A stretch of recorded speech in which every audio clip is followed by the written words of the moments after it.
Saat berkendara harus berhati-hati dalam kondisi apapun. Terlebih jika harus membawa bayi untuk jalan-jalan. Namun, yang dilakukan pria ini justru mendapat sorotan warganet.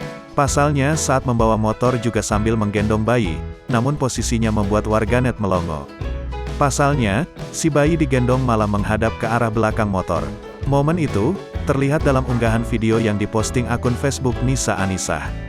Terlihat dalam video, si pria mengendarai motor sambil membawa bayi yang disimpannya di sebuah gendongan direkatkan pada tubuhnya. Bayi itu menghadap ke arah belakang motor, sehingga menjadi pusat pengendara lainnya. Alhasil perekam video yang berada di dalam mobil, menegur pria tersebut. Meski demikian, si perekam dan juga si pria hanya tertawa saja.